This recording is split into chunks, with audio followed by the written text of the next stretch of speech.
YouTube. Here we are once again doing another video on the electrical system of Gus. Today I just want to cover the different electrical components and how I wired them. There's a diagram, just so on and so forth, so we can get a little better understanding of how Gus is actually wired. So first off, you have the first component would be the inverter.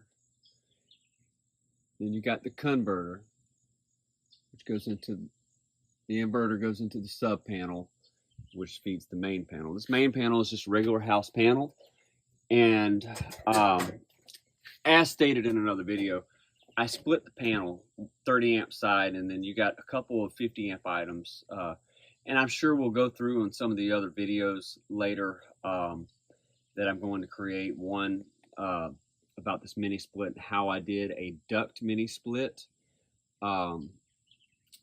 into actually the bus air and kept the over-the-road air, which is evidently a huge topic among converters, is how to keep the bus air and also how to marry maybe a potential mini split or how to really do the air conditioning. We're going to cover that at some point, hopefully this weekend, but we'll see.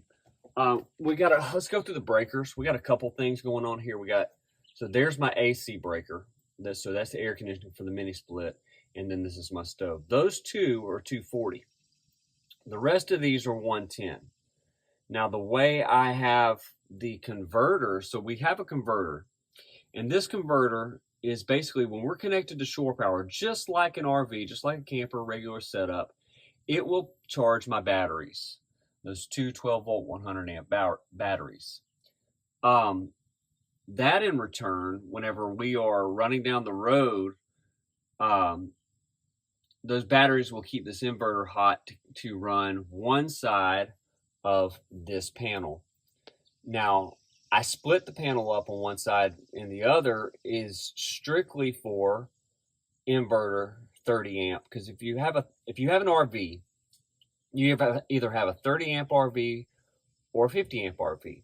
Well, this is technically a 50 amp RV, but it wasn't in the budget, and just didn't really like the way it was working. It was going to be cheaper just to buy a 30 amp inverter and not try to even have the ability to run the mini split or the stove running down the road.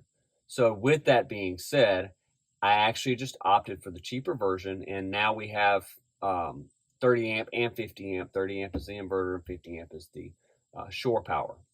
There's a diagram once again on how all this is laid out, but for more content, just follow along, subscribe, and we'll really talk about all the different things going on in this cargo bay, especially the fact that I need to clean the filter again. We have a golden retriever, and what more do I need to say?